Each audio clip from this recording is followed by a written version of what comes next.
Automobile Citroën, en poursuivant une forte politique d'investissement, a mis en place un outil industriel performant, capable de concilier cadence de production élevée et qualité pour proposer aux clients une gamme complète de véhicules.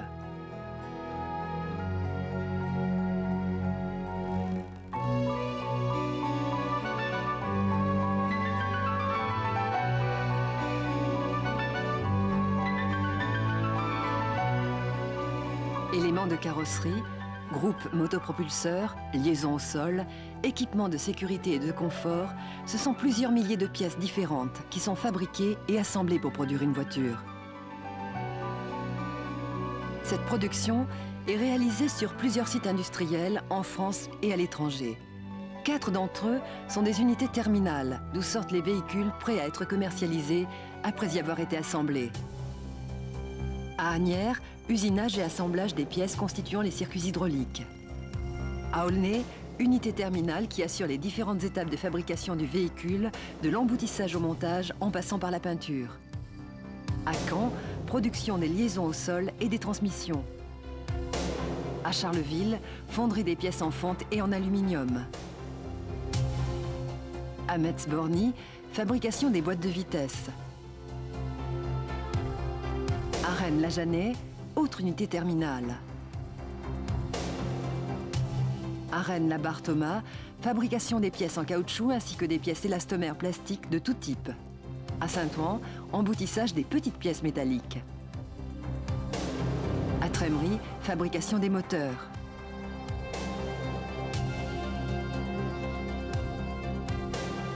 À Vigo en Espagne et Mangual au Portugal, unité terminale.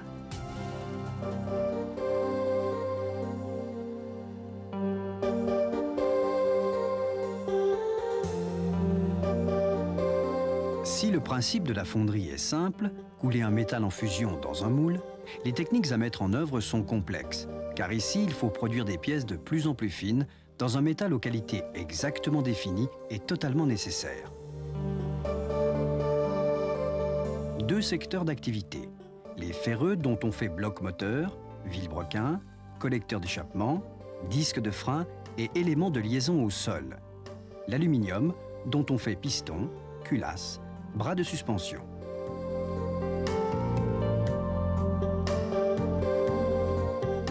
La fonte grise, produite par des fours à arc basculants, est affinée par purification ou adjonction de composants dans des fours de maintien. Puis, dans un convertisseur, par traitement au magnésium pur, elle est transformée en fonte à structure en graphite sphéroïdal, la fonte GS, aux qualités mécaniques proches de l'acier. Le coulage robotisé s'adapte au mouvement continu de la ligne des moules et les conditions de solidification sont minutieusement contrôlées. L'aluminium bénéficie également d'une automatisation poussée. La fabrication de ces culasses à eau, par exemple, s'effectue en continu. Les procédés de fabrication les plus récents sont utilisés. La coulée verticale pour les vilebrequins en fonte et le procédé à modèle perdu, dit Lost Foam, pour les pièces complexes qui ne pouvaient pas être moulées jusqu'à présent.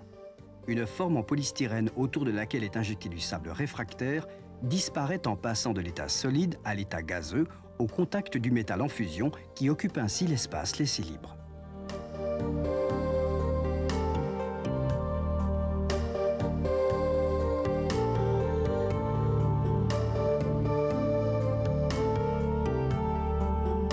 Chaque pièce est contrôlée avec le plus grand soin. On travaille par centaines de tonnes à 1500 degrés, mais la qualité est au niveau de l'infiniment petit.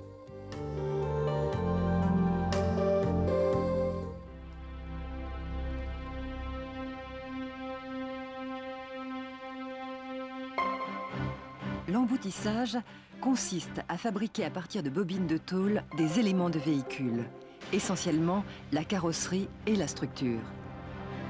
Les bobines de tôle sont déroulées et découpées en plaques, qui sont elles-mêmes découpées et mises en forme par une succession de machines polyvalentes qui travaillent par campagne. La robotisation facilite l'enchaînement des opérations et permet une meilleure régularité dimensionnelle des pièces embouties.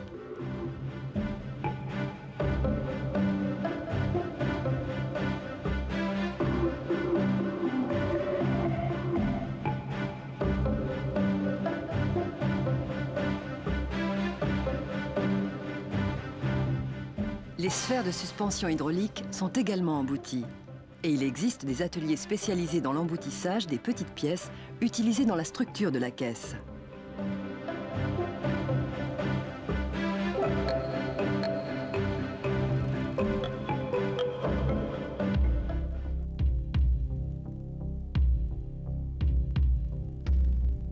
L'assemblage carrosserie, encore appelé ferrage, consiste à assembler les emboutis pour obtenir des caisses qui seront livrées au secteur peinture.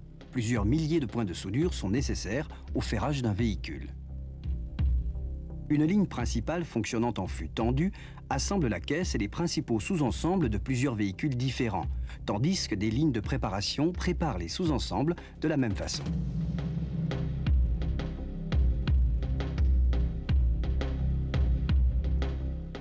Les opérations pénibles ou répétitives sont automatisées. D'autres sont confiées à des opérateurs, assistés par des moyens mécanisés.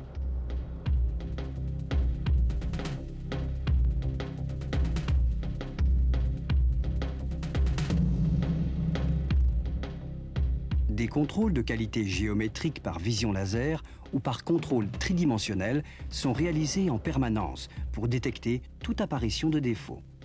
Conçue pour être polyvalente, une ligne de ferrage peut s'adapter rapidement à un nouveau type de véhicule.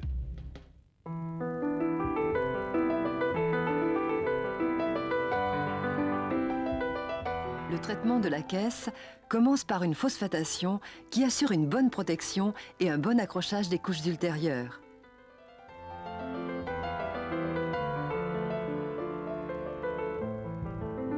La cataphorèse, forte épaisseur, procédé électrolytique, permet à toutes les parties de tôle, visibles ou dissimulées, de recevoir une couche protectrice uniforme, 30 à 35 microns.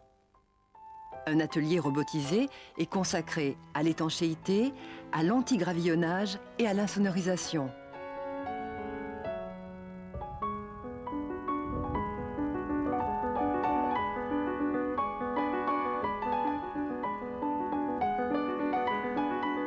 Enfin, dans une atmosphère dépoussiérée, les différentes couches d'apprêt, de lac et de vernis sont appliquées en pneumatique par des machines à peindre ou en électrostatique par des pulvérisateurs.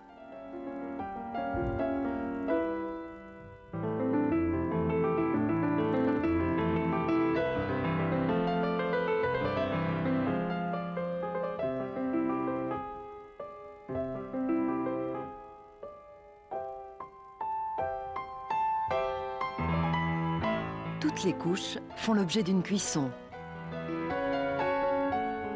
Les applications sont faites par rafale, de couleurs homogènes, en fonction d'un ordonnancement établi par ordinateur.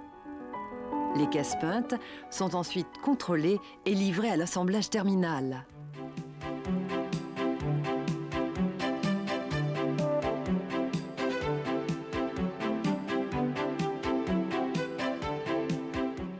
Le mélange de caoutchouc qui sera transformé ultérieurement est élaboré à partir de multiples composants sur différents modèles de mélangeurs. De la qualité des mélanges, établie selon plusieurs centaines de formules différentes, dépend la qualité du produit fini.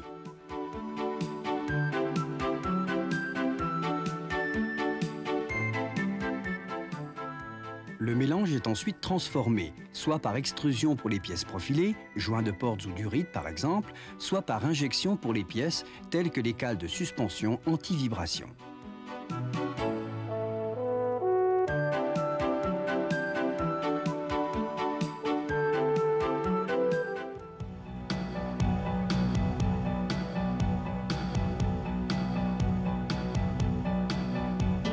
Les pièces issues de la fonderie doivent subir un usinage pour être utilisables dans les ensembles mécaniques auxquels elles sont destinées. Perçage, taraudage, alésage, fraisage sont les principales opérations. D'un côté la matière brute, de l'autre les outils entraînés par les machines.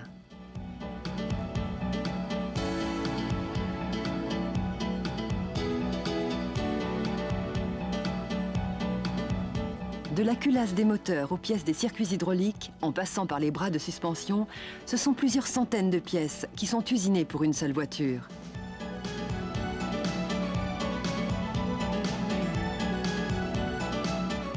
Certaines de ces pièces doivent subir des opérations supplémentaires pour améliorer leur résistance en fonctionnement.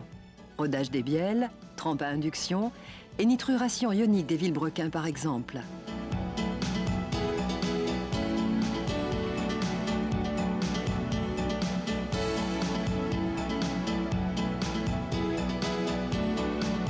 Généralisation des machines à commande numérique pour une meilleure flexibilité des lignes, rapidité des changements d'outils, surveillance par ordinateur des conditions de fonctionnement et correction en temps réel de certains défauts augmentent le taux d'utilisation des installations.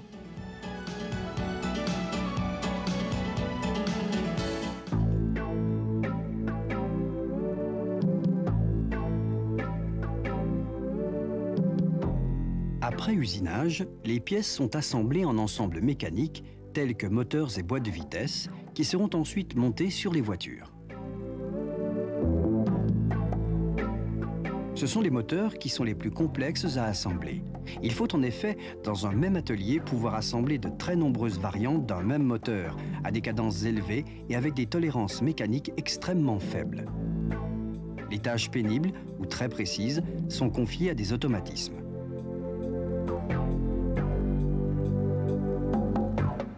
Les ateliers sont divisés en groupes de production autonomes, entre lesquels circulent les moteurs en cours de montage, portant avec eux, dans des mémoires embarquées, les caractéristiques qui permettront aux machines de déclencher la bonne opération.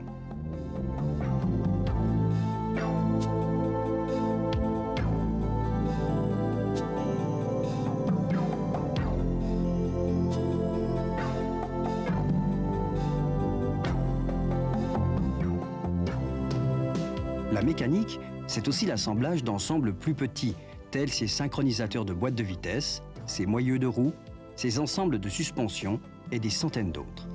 Partout, modularité, flexibilité et qualité sont les maîtres mots.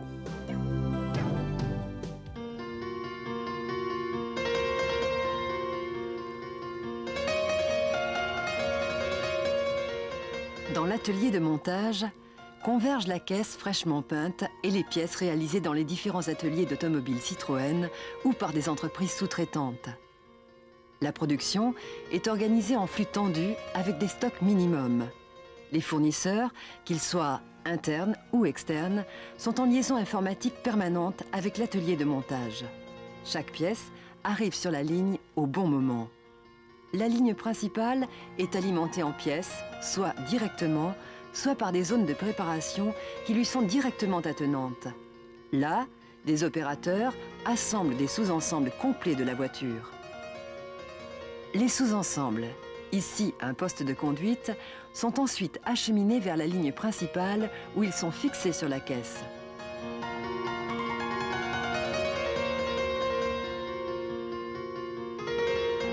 Plusieurs centaines de combinaisons différentes de caractéristiques mécaniques et d'équipements permettent de personnaliser les véhicules selon les demandes des clients. Les hommes et les robots travaillent ensemble. Les conditions de travail sont améliorées, la qualité aussi.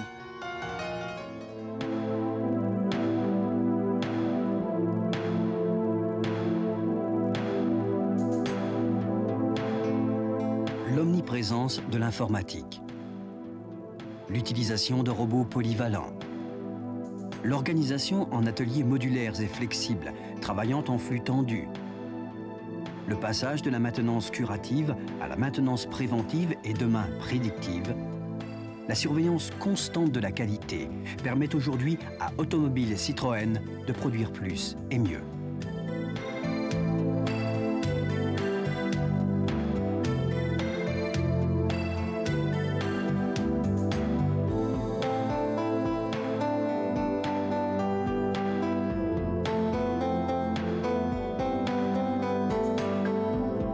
Des programmes de formation aux nouvelles techniques et des programmes de motivation aux efforts de l'entreprise pour mieux satisfaire ses clients. Des cercles de qualité et une organisation fondée sur l'autocontrôle donnent aux hommes de Citroën la confiance en leurs produits.